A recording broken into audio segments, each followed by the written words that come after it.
Geeta, we know that the United States has sent in 4,000 troops, the United Kingdom about 600 troops.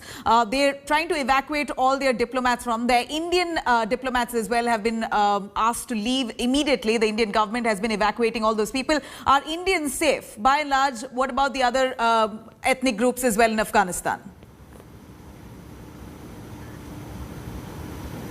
Well, Indians certainly are not safe, and I would agree with Shiv on all counts when it comes to security of Indians and Indian infrastructure within Afghanistan.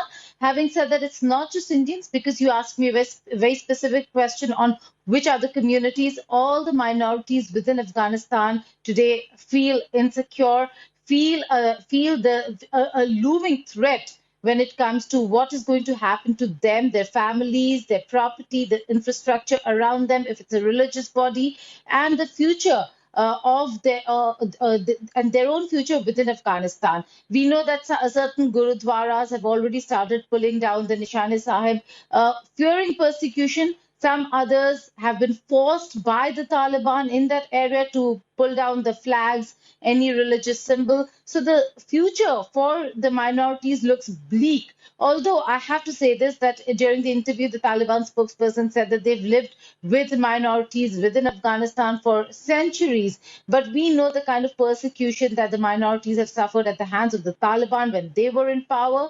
And now when they are trying to gain control of those areas where there are minorities, be it the Hindus, particularly a large Sikh community within Afghanistan, or for that matter, Jains and Christians.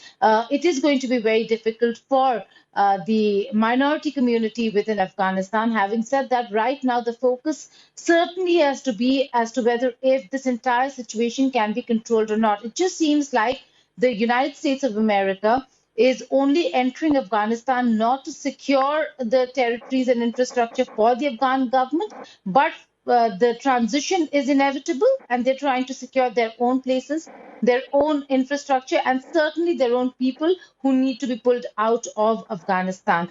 They're trying to give all, they've announced help. We are yet to see them on the ground. We do not see American forces on the ground right now. The international forces also are minimal when it comes to being on the ground.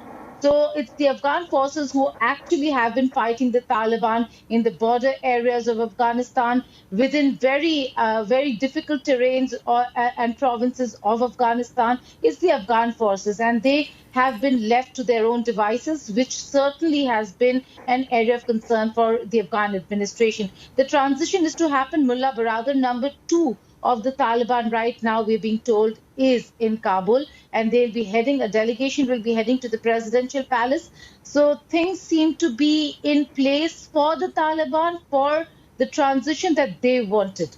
Now, we know that if it is happening, and the Americans are looking the other way and are not there to stop it from happening, which means that this is the understanding. We all have to accept and come to terms with the fact that this is the understanding that the international community and the stakeholders who were in conversation with the Afghan administration in some parts, but primarily with the Taliban, are okay with, because they are now in Kabul. They will soon be taking over the administration. Yeah, we just get reports that they've taken over the Bagram prison as well. They freed the Bagram prisoners. This is a big update that we get. In fact, Bagram prison was at the hands of the US at that point in time when their troops were there just to ensure order in Afghanistan. Here we're looking at Bagram prison now in the hands of Taliban. They've also freed those prisoners. The kind of repercussions eventually freeing those prisoners, what's the result of it finally for Afghani people itself, Geeta? What really happens to those who have constantly come together as a unit as Afghanistan? Now that they're marginalized, what's the fate of them? See, it's quite unfortunate because, now being on the winning side, the Taliban has come out and put out a statement saying that everything is forgiven. The Afghans were not fighting to be forgiven by the Taliban. It is a war of ideology, of ethos. They think differently. The bigger question is, it's not about whether the Taliban is forgiving the Afghans who differed with their ideas and opinion. It's about whether if they will allow them to coexist without being persecuted. The biggest fear for the Afghans who've been fighting the Taliban for so many years, standing by the international community, have been called traitors and part of the occupying force when they talk about America. Certainly is going to be a worry for them now whether if they really were waiting to be forgiven by the Taliban and what happens to tolerance within Afghanistan. So there are serious concerns, not just when it comes to the people of Afghanistan who sided against the Taliban, but also for minority community, women.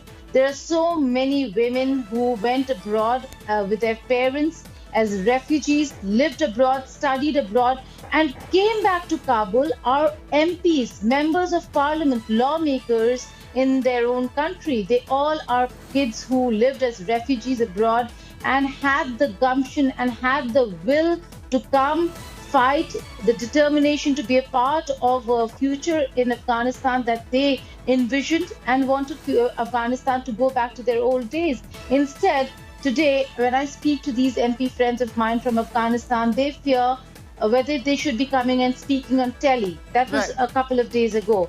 Now we have the Taliban in Kabul. In all probability, a lot of women would be planning their exit strategy from Kabul.